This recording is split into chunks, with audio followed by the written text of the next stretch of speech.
I think I've muted it. There we go. We should go live. Let's just see if this kicks off into the browser, into LinkedIn. Right.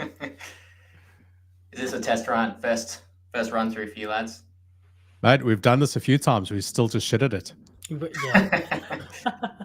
I know that feeling. Like you go through things so many times and then you get back to it. You're like, how did I do that again? What did I do? Yeah. It looks like we're live.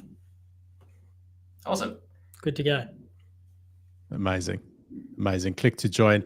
I want to join the live. There we go. It was just my side. Awesome. Well, guys, this is for anyone who joins. This is our weekly inner circle. It started off as a Friday catch up that Cam and I used to have every week, just discussing our week, what went on, what did we see, what was good, what was bad, what was the ugly. And we thought, you know what, we should just open this up. Like, let people see a bit behind the covers. So here we are, talking crap in public. And it's all about the behind the scenes experience these days, especially on social. Well, this is what we want. And Sam, we're so happy to have you on board today. As you know, you're someone that we always want to get your opinion on all the ongoings. Yeah, glad to be on. Always a good chat with you lads. As I was saying to Cam earlier, my Friday, I had my whole day planned out. Do this, do that, and then from about 8:30 in the morning onwards, it's all just been out the window. So good to jump on here and have a chat with you guys to break that up. I spoke to someone and they were saying, look, your weeks normally go one of two ways. Either like you have a really good week and you get to a Friday and you're like, yeah, fuck yeah, I did it, I'm here. Or you've had a really tough week and by Friday, like, shit, I'm out of time. Like, I'm just out of time. I didn't get what I needed done. And they're like, which have you had? And I was like, both. Like, fuck yeah, we've had a good week and I'm absolutely out of time. Yeah, 100%. And I think that's the one of the big things I didn't appreciate when I was just in sales, and now obviously being more, I guess, entrepreneurial or in the entrepreneurship space and running everything. In sales, you can be very stringent and documented, you can block your time, etc. But then when you're running the show, there's just fire after fire, and you're like, oh, I've got to put that out. And then either plans go really smoothly or like today, just out the window. You're just like, all right, I'm just going to go with the flow and see what happens. Yeah. Amazing. Well, throw family into the mix and you've got a really good cocktail. That too. Yeah, especially a little one. This is what you don't realize, right? Like half the time you're going for an interview, you're about to do a deal. There's something, I mean, probably even you're going in for surgery, and the people you're dealing with had a night like Cam had last night. Yeah. And I think that's something that we sometimes forget in the sales side, especially with like, and I've heard this I'm sure you guys have heard it as well, behind the scenes, like inside the businesses, like, oh, this person didn't show up, this is annoying, what a bad prospect, blah, blah, blah. But one thing I learned in sales, and then especially now, obviously being responsible for everything, is always just trying to look at how can I take self-accountability for that interaction, whatever the outcome was, as whether it's in sales and someone didn't show up or they ghosted you, etc., rather than getting pissed at them, like look at what you can do better. And then now in business, like there are times when like I have clients that can be frustrating from time to time, but I've had to really like discipline myself to always take self-ownership over any situation. If I'm getting frustrated with it, what can I do better to not allow this to happen again? Or whether it's sales related, delivery related, whatever. Yeah.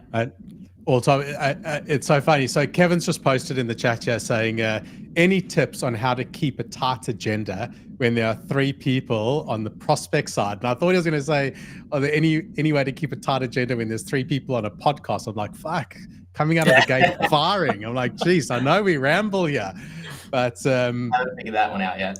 Yeah. So he's asking like how to keep a tight agenda when there's 3 or more prospects. And they all have different kinds of questions. Easy to get into the weeds. So let's not get straight into that. I absolutely want to answer that. But before we kick off there, in answering your question, Kev, Cam, anything big this week that you've noticed? Anything that's really just changed in the industry, changed with clients, changed with candidates, changed with prospects, changed with technology? Anything shifting this week? No, nothing major. I sat in a few interviews this week, which are quite interesting. I love watching how our clients will interview for sales positions. And one of the questions that was getting asked was, what do you think is the biggest challenge in the sales industry at the moment? And like asking this question for like a junior role, really, but it's really interesting. Like some of the answers that people had, it's quite sort of insightful, and I'd never really thought about that. So I found that interesting. Like if we had some time, wouldn't mind talking about that with you guys today. You guys got a lot of insights on what's actually impacting sales as an industry at the moment. But yeah, some of the answers that were coming through from candidates were AI. Been quite disruptive, and another one was budgets having a sort of a big effect on people wanting to actually even get involved in a sales process at the moment, because it's budgetary approvals is tough. 100%. Landscape's shifting almost daily at the moment. It's not only from a sales process side, but it's obviously affecting sellers as well. Like one of my clients, he had to let go of a sales professional, a closer AE at the moment this week, just because performance wasn't up to scratch, and he wasn't necessarily bad at his job. Like he had come from roles where he had excelled and done really well. He knew how to close in inverted brackets, but the big thing that he was missing was the depth and understanding of that particular vertical, that particular market. And I was just chatting with the business owner about this, because I knew the guy as well prior. It didn't come from my recommendation, but I did pre-warn the business owner that I don't think he would be a right fit for the business. But he took the chance anyway.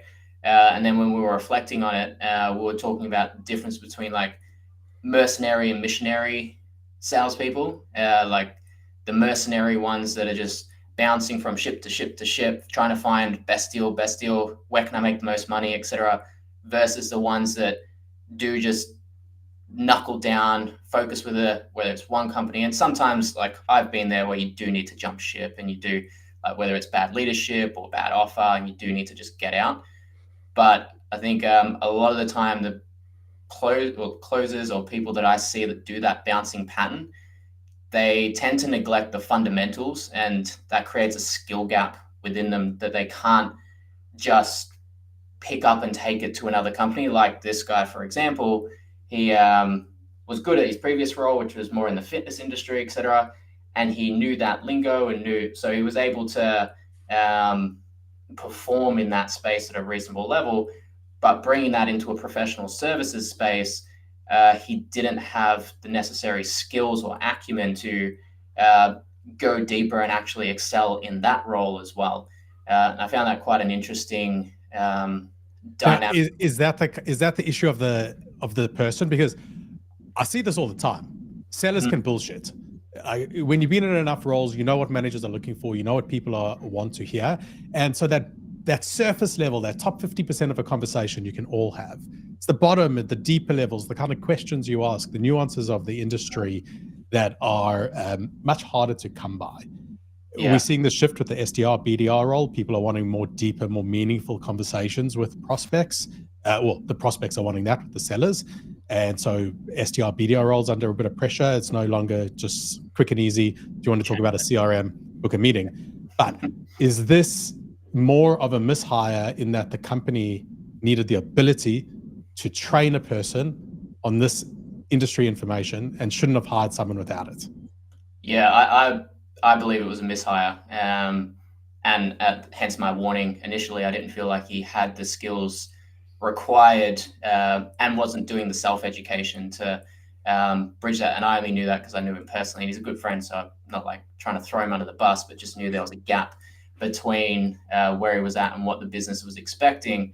But because I think the business owner had this idea that as long as he brought someone in that could do sales, then that was all he needed. And he pitched him a bit too high in terms of like, he pitched the role in terms of earning and this, that, the other, and oversold the role, oversold the simplicity of it. And then when it actually got into the trenches and the weeds, he was like, not only was there a mismatch from the business owner's results or desired results expectations, but the guy who got hired as well, he was like, this is way more difficult than I thought it was going to be.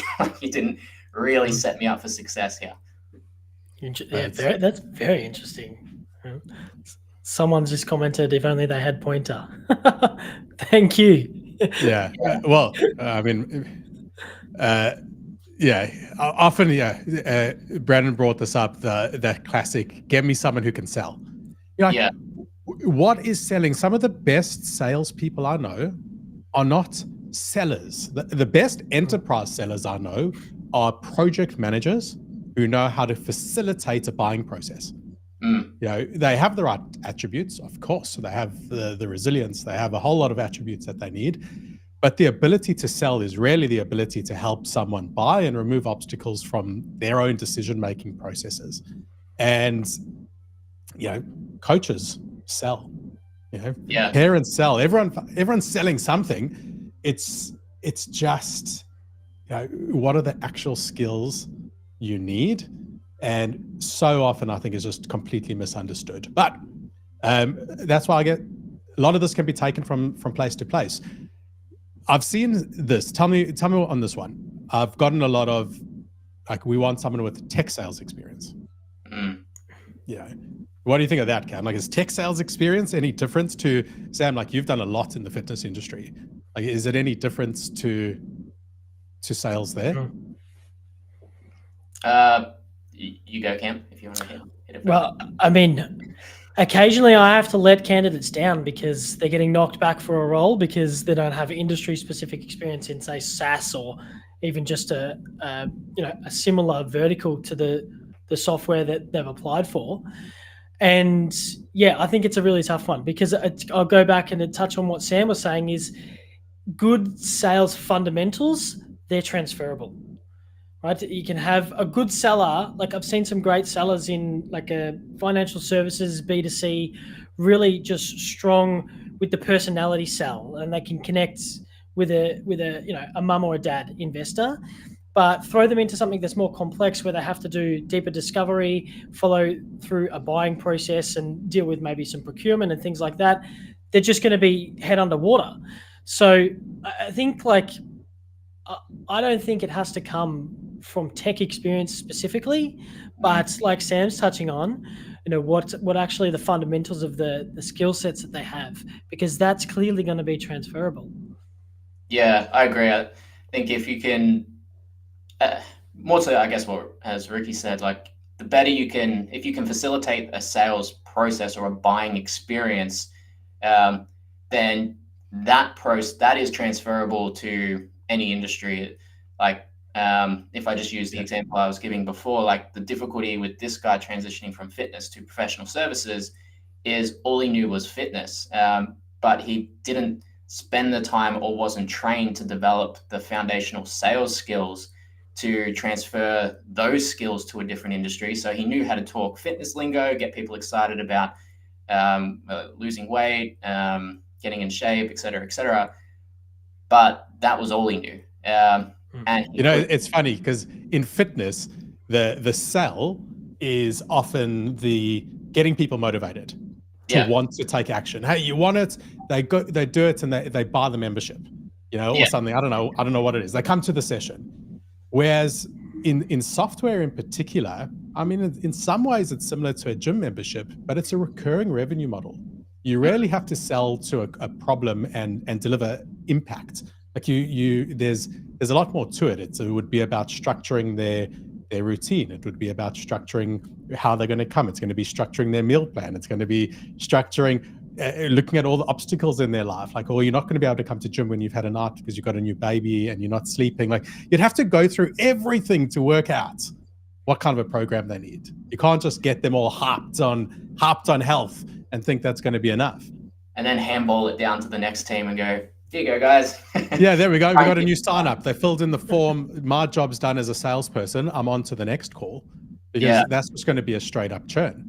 If you want, you could take gym sales and membership sales to the same complexity of a B2B sale, to the point where you're saying, hey, who in your family likes to eat chocolate at night? How do you feel when they pull out the chocolate and you don't? All right, what are you going to do to avoid being in the situation where you tempted to eat that same chocolate? And what are you going to do about if it's raining and you can't get on the bike? Like, you'd have to go through such a deep level. But if you did, this person would now have a way to fit this into their life properly. So to me, it's just that sophistication. Now, we've got some points here. I think firstly, a point that Kevin made absolutely fucking smashes this out of the park. It depends on training. There is no problem hiring someone with any gap, provided they have the attributes, the willingness, and you have the ability to close those gaps. That's it, right? And give them the time to close those gaps as well. Like if you're like 2 weeks, you're in or you're out, and you're not going to spend the time to train them, work with them, develop them, etc., don't hire them. But sometimes people are willing to train, but then they run into a different problem, because when I found with training, there's ability to learn. I can learn something. It's going to take me 3 months to learn that. Someone else might be able to learn it in a month. So there's the ability to learn at the pace you need them to, given the resources that you have to train. Yeah. When you can only train your team member once a week, you can't expect them to catch up at a certain pace. So you need a super quick learner. Yeah. And there's, if we just use that example, I think that was it's not just the company that I was talking about before, like a lot of companies, especially more so at that startup, but I've even seen it take place in what we consider like mid-market, maybe not so much enterprise, but they'll bring someone in, they go on the hunt for experience, look for someone that's whether it's a closer, whatever term they throw against it, and then they just kind of throw them in and go, all right, do the job. It's like, okay, can you point me in the right direction? Oh, you've got experience. You should know what to do. But there's no like training infrastructure, support infrastructure to help integrate the individual, to bridge any skills gaps, because what's being used at one company might not necessarily be used at another. So then there's skill gaps there. And I've seen some like, I remember when I first went out of fitness and into like professional services, one of the big gaps I had was knowing how to prospect and how to actually build relationships. And the first company, I kind of flopped at that because they just kind of threw me in and was like, go find us business. I was like, okay, how do I do that? Here's a slideshow. Then they just sent me a slide deck. And that was about all I got in terms of training. So like, obviously not to toot you, but to highlight the importance of actually having that training infrastructure to bring someone from the level they're at to the level they need to be, or even if they come in at a good level, to integrate them into the company so they can hit the ground running. Yeah. So here's the thing, like closing. If we just look at closing, people talk about closing as a skill, but to me, closing probably has 20 different attributes of it that make a good closer, because in order to close, you need to have removed barriers. So you need objection handling, you need negotiations, you probably need discovery, because if you haven't done a thorough discovery, you're going to run into an obstacle in closing that you didn't overcome, or you're going to get ghosted at the end of the close because you didn't actually answer the unspoken objections. You can't close if you can't do discovery. You can get lucky. You can get lucky in that what you're saying is specifically targeted at what this person wants. Or to take. Which is, it feels fucking great, but they probably could have gotten away with a chatbot on your website.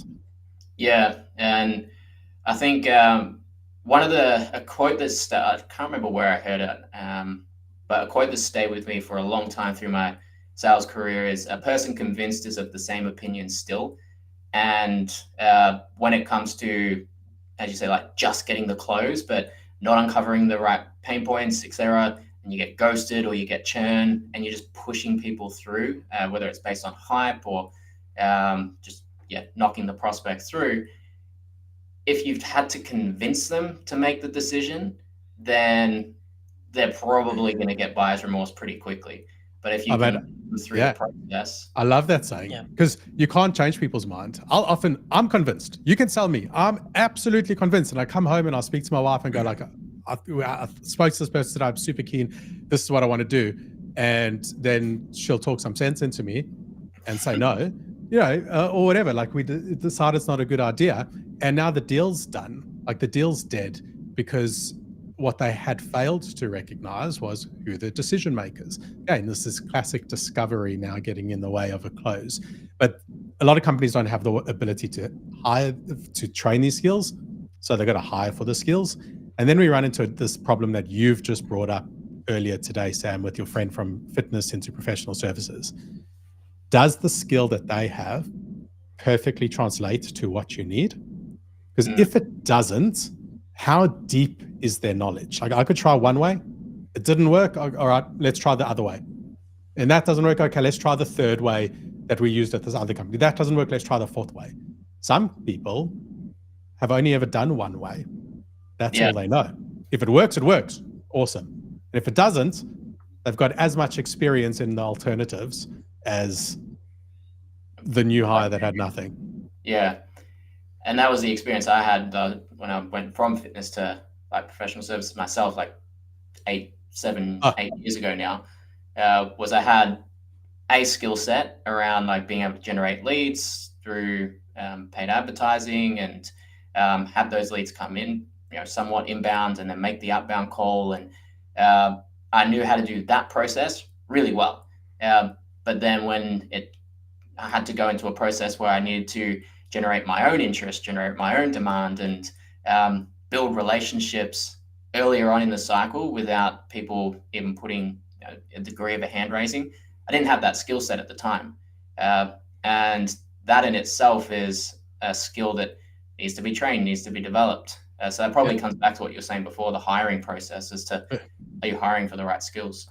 Right. The deeper I've got into recruitment, the more I realize, fuck, this is complicated. it's a lot more complicated than I used to give it credit for, and that I used to do. Like, I never realized how tough it was. Maybe those HR people were onto something. So I can see Kev's about to jump off, and he raised a question. So maybe we can move on to that. His question was, any tips on how to keep a tight agenda when there are 3+ people on the prospect side, and each person has different types of questions, easy to get into the weeds? So I assume this is a discovery, potentially a demo, presenting to 3 clients, and they all just asking a lot of questions. Yeah. It's, from my experience, I was taught early on that he who asks the questions controls the conversation. So as soon as you do start getting into the weeds and going down those garden trails of answering all their questions and then going, well, does that make sense, or stuff like that, that's when you get pulled way off track with your discussion. So I've always found it's either respond to the question with a question that keeps you on track towards what your next point is, or delay the question and either with something respectful like, great question, Kev, we'll get back to that a little bit later because I've got some stuff to cover. But interestingly enough, and then ask a question again, and keep the train going in your direction versus just answering the questions. Because if you get caught in that train, that's when you lose track very quickly, and 15 minutes flies by and you're like, oh shit, I haven't gone into anything yet. Right. I think that's a little masterclass. Can we get that as a little snippet there, Kev? Hopefully that answered your question. That's perfect. Anything to add to that? I don't think you can. Cam, give it a try. I mean, outside of actually setting the agenda early on, and it depends on the situation whether or not the three people you've met in discovery beforehand, or are maybe you've met with just one of the prospects and they've come to the demo with two other additional prospects who you haven't met before. Those dynamics probably change it a little bit. If you haven't met them before, I think like Sam's advice is just, it's perfect, because you need to just keep it on track. Yeah, I'd say here depends if it's enterprise, right? And the pace that they're used to buying at. You've got a few different options as well, because it might be that the CFO keeps asking some certain questions around finance, as an example, and you could honor that person by saying, "Hey, it seems like you've got a lot of very specific requirements. I'd love to understand it a little bit better. Why don't, instead of me holding these off to the end, why don't we just set up another call, tomorrow or another time, and I can understand all of your specific concerns." Mm-hmm. So you can, that's kind of like your suggestion, Sam, of asking, of pushing it off to the end of the meeting, but it's just pushing it off to another meeting, in fact. So you almost get the next one. But yeah, control that agenda, set it up front, ask your questions. If they ask a question, I like to push it back to discovery. So they ask a question, I'd say, that's very interesting, happy to get to that, but I'm curious, why is that an important feature that why? Like, I'm just bringing it back to my disco. If they've asked a question, they've given me insights into their thoughts. I just want to go through a few whys to get down to the core of what it is, because that's what I want. What's the pain behind their question? Yeah. You shouldn't really be getting into the weeds of features, benefits, etc., until you're at like the pointy end of the conversation of like, we've gone through everything, we've uncovered their pains, we've discussed the deal, we've pitched the deal, and now we're just crossing our T's, dotting our I's, making sure it's 100% a right fit. But if you've done your discovery well enough, and as you said, Ricky, like if they're asking those questions throughout the discovery or even throughout parts of the pitch or demo in the software space, and you're pushing it back on them and using that to reconnaissance information, and note that down, you can then drop that throughout the conversation because you know it's something that's important to them. So you can always answer or pre-answer all those questions before you do get to that pointy end, so you're not stuck playing 20 questions at the end and you can just get the deal done. Yeah, awesome. Well, good question. And I think these are classic skills, like just absolute classic skills. The other question that we had was any tips for running demonstration closings on Zoom for remote clients. And so many of these questions and the skills developed here are quite similar. Yeah, they really are quite similar. In my experience, I don't know if you guys have found the same, but I've seen that the bigger companies, like your enterprise, your Salesforces, your HubSpots, etc., they tend to have probably the worst demo experience that I generally sit on, where I've sat on a few and I'm like half asleep as they're just scrolling through things, and like they haven't customized or tailored the process at all. So I think there's a lot of room to improve. If we're talking specific to presenting on Zoom or Google Meets or whatever, there are a few tips and tricks that I used to have that I found super, super interesting. Well, useful to me. Let me know. You fucking decide if it's interesting, right? It's not for me to say it's interesting. When I was on Zoom, so I did two things. Firstly, I always used to log in from two different accounts. Like my notes taker one and my personal one, and I had one on my iPad and one on my screen.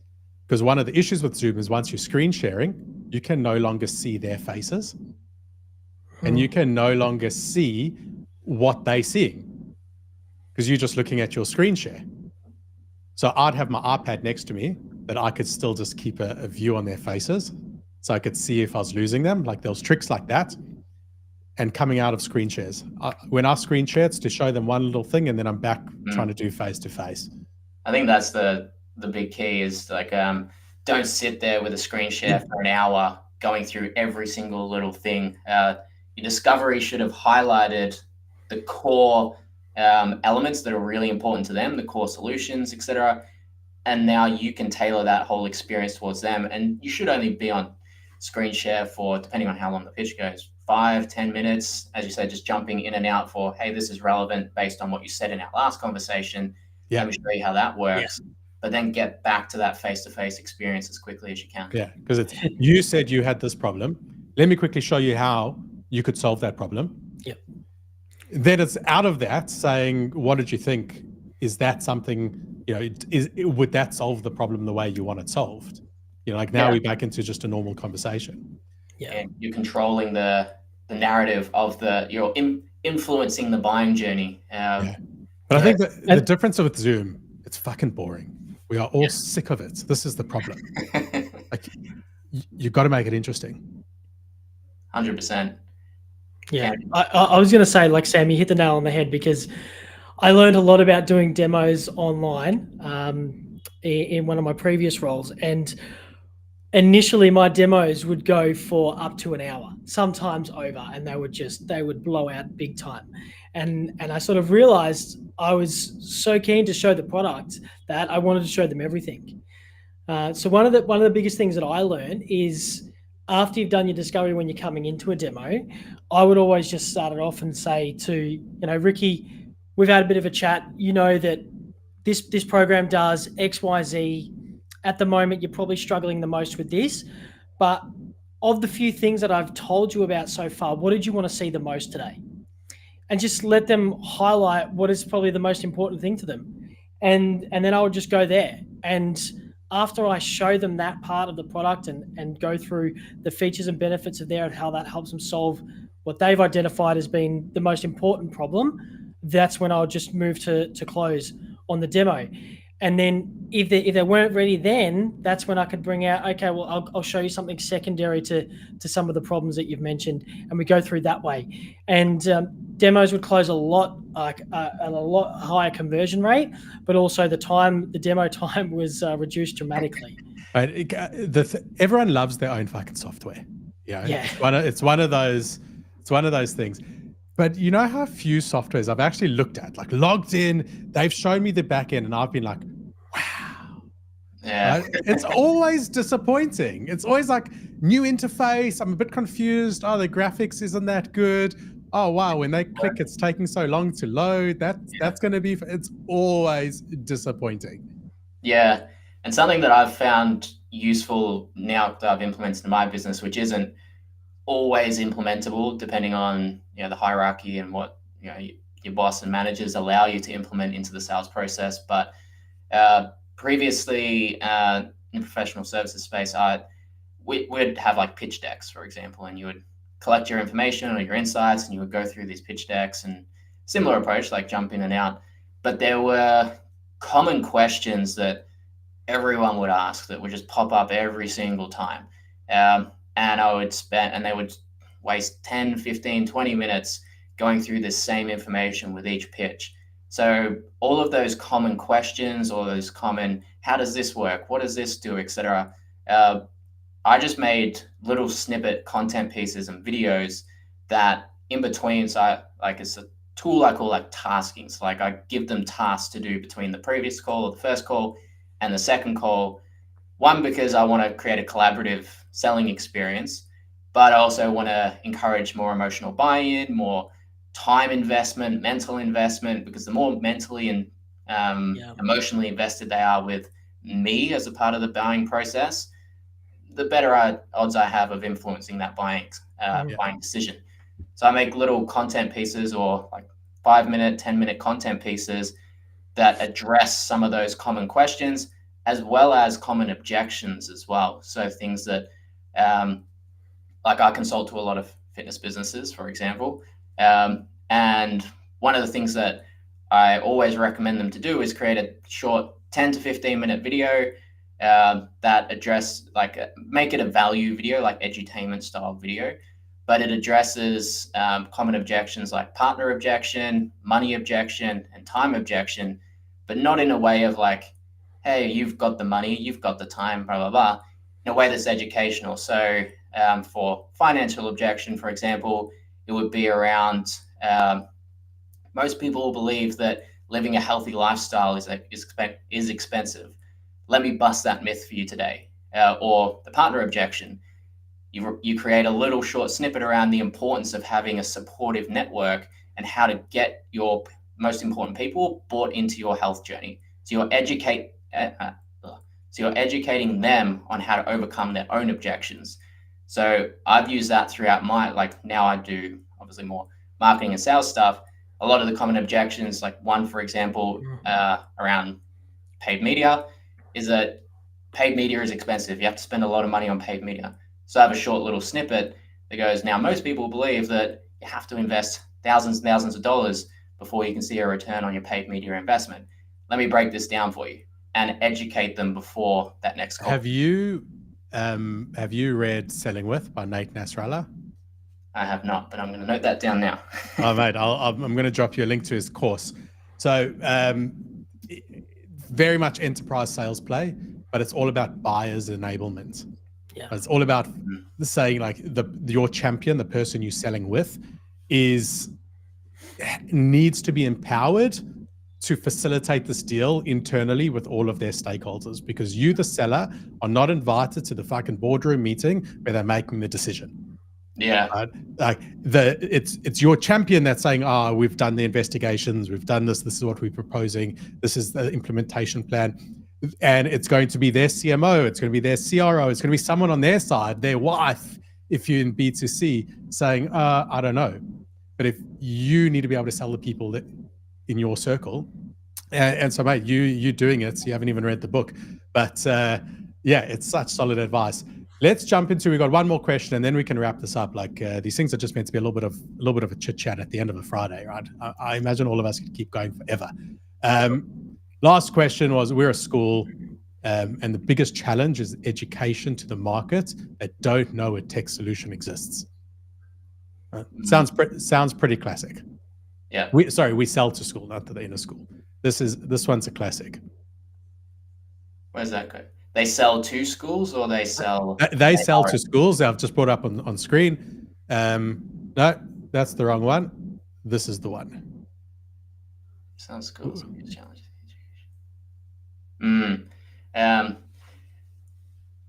That's a challenging one because you've got to find product market fit initially. And if there's a big education gap, that's where, like, I know a lot of people don't always like the term, but your demand creation or your social selling aspects can come into play of getting people into conversations like this. Like one of the, how like I've grown my business at a relatively quick pace. As I was saying to you the other day, Ricky, I feel like I'm just running downhill, hoping I don't trip over and faceplant. But the big thing that's grown that business so quickly is every Wednesday morning, I run a live event with my ICP. I share some value for 15 to 20 minutes on something that's going to potentially solve their problems. And then I open up for Q&A. And now I need to do better at it, but I probably need to get some help on it, but I've been snipping up that content to distribute throughout socials, etc. So it's, I think when you're in that situation, it's how can you get in front of as many of your ideal ICP as possible, especially if the value prop's not clear, that it does require a degree of education. If it's like a new category, you need to get in front of those people. Yeah, absolutely. I was talking with Ricky, with some of our reps in training this week, just around that the buyer's readiness pyramid. Where you got 3% of the market is ready to buy now, but long story short, the bottom 60% are completely unaware. So the biggest part of your total addressable market are unaware that either have a problem or that there's a solution available. So, like I think, one of the things we spoke about is you always need to have a pathway to be able to educate your market on solutions, on how problems in their industry can be solved with certain technologies, and it's a big piece of it, because that's where you're going to capture some of the biggest part of your market really, and bring them up higher into that buyer's pyramid. Yeah, what I find often in this category, because there is a standard. This is like this isn't new. There's always new entrants to a market. There's always challenger sales. There's a whole lot of it. It does take a different selling style. It absolutely does. And whilst your product might not exist, the problem for which your product was created does. Yeah. And this is why we fucking sell to pain and not products or features. The pain exists. Would you like that pain to go away? Yes. Let's talk about it. Like that really is it. It's like, hey, Sam, we've talking to lots of schools. We find you all struggling with A, B, C. Does any of that resonate? And you're like, yeah, we absolutely struggling with A and B. If we could solve that for you within 3 months, if we could solve that for you with the magic wand, if we could solve that for you by tomorrow, would you be interested? I mean, I'd give you my firstborn. It's like, awesome. Let's jump on a call. Like, that's all it is. It doesn't matter if it's fucking technology or a magic wand. They just want a problem solved. As long as you can get in front of those people in an effective and efficient way to not even demonstrate, but to discuss that problem and the effect that it's having, so that and that there is, make awareness that there's a solution to solve that. As you said, it doesn't matter the features, the benefits, what this brand is called, logo is, none of that matters. It's just, does this thing solve that problem? If it does, great. And absolutely, Cam, to your point, Sam, to yours, demand gen, the whole education pathway, all of that matters. And you get a lot of startups that get fortunes of meetings because people are interested in solving the solution. They then see the technology and they're like, but this is not how we want to solve it.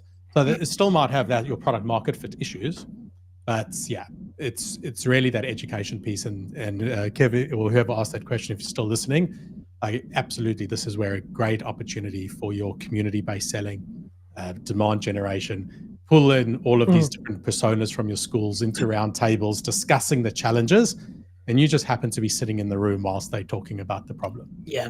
I think it's something like that. It's what you need to do is just bring in the early adopters as your biggest champions.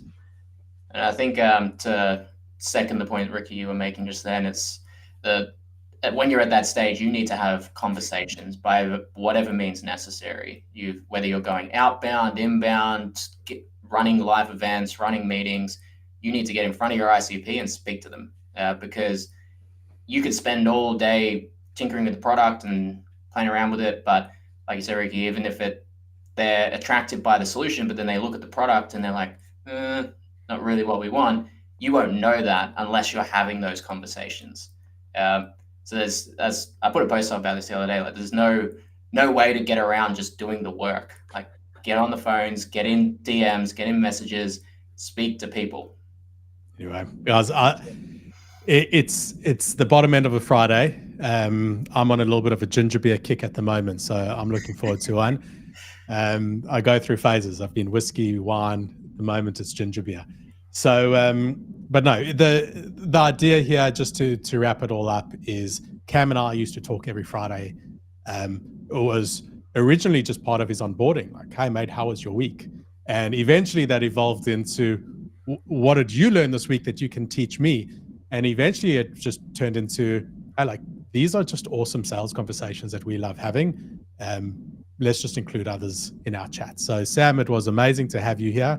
If anyone else got any, thanks for asking your questions and for joining. If you want to be part of the conversations next week, maybe we'll even just pop the link to this back end into the live in the chat. People can join, but just come with some questions. We'll talk about anything, and between the chats, it's just an open conversation. We have LinkedIn audio on a Wednesday where we just do the same shit again. Just, we like talking about this. Maybe we're a little bit sad, but that's who we are. We like talking about sales. This is what excites us. So we just talk about sales on a Wednesday at 12. And we also have a WhatsApp chat going on, just Tech Sales Australia. I think somewhere here we can, how do I put it up? Is it under, there we go. There's the link. And there it is at the bottom. So, mate, Sam, thank you for sharing your wisdom. I think you've absolutely smashed it out of the park with so many of these topics. Like, it's so nice just talking to people and they're like, oh, they know the fucking answer. I mean, I shouldn't be surprised because I know you know the answer. But what a treat. My pleasure. It's always a pleasure jumping on and chatting with you guys. As similar, like I learn things from you guys all the time. So looking forward to doing more events together as we go and learning from the community as well. All right, amazing, Sam. Everyone will be speaking